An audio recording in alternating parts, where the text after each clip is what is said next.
Okay, so I've got my crane here. I made a really big one, as you can see.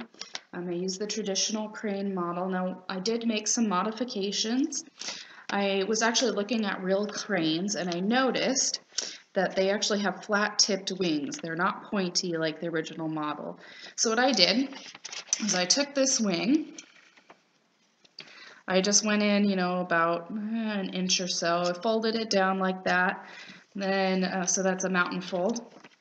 And then I kind of opened up the inside of the wing, did that mountain fold again, and then just closed the bits of wing over the top like that. So that's how I did that. I did it on both wings, as you can see, flat wings. Then I made another modification, something that maybe if you're a purist in origami you wouldn't do. But I'm not, so I made up my own rules. I actually cut this part of the tail because guess what? This is not supposed to be a tail. This is actually supposed to be the legs of the crane.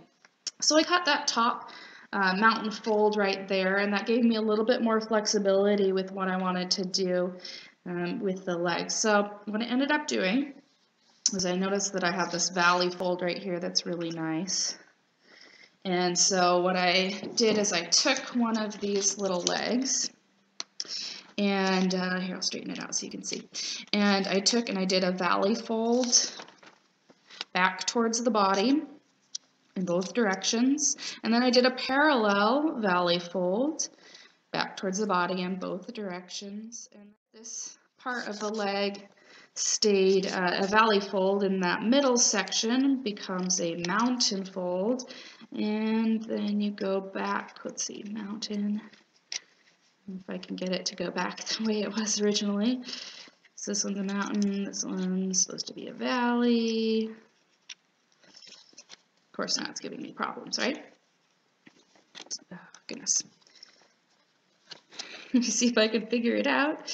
Valley, mountain, there we go. So you end up with this cute little thing going on that kind of shows that this is really actually a foot. And then the other thing I did was I took that foot and I split it because the crane has 3 toes. So I just took that point and I kind of cut in. You don't cut in all the way to the middle because then you'll cut off the toes. And so you cut in at an angle about, you know, a little bit towards the middle, but not really all the way to the middle. And then I folded the middle toe down and I folded in, so a mountain fold for the middle toe, and then I put in a little valley fold for each of the outside toes, and I did that on both sides. So that kind of shows you that's my crane foot. So the whole thing kind of looks like that.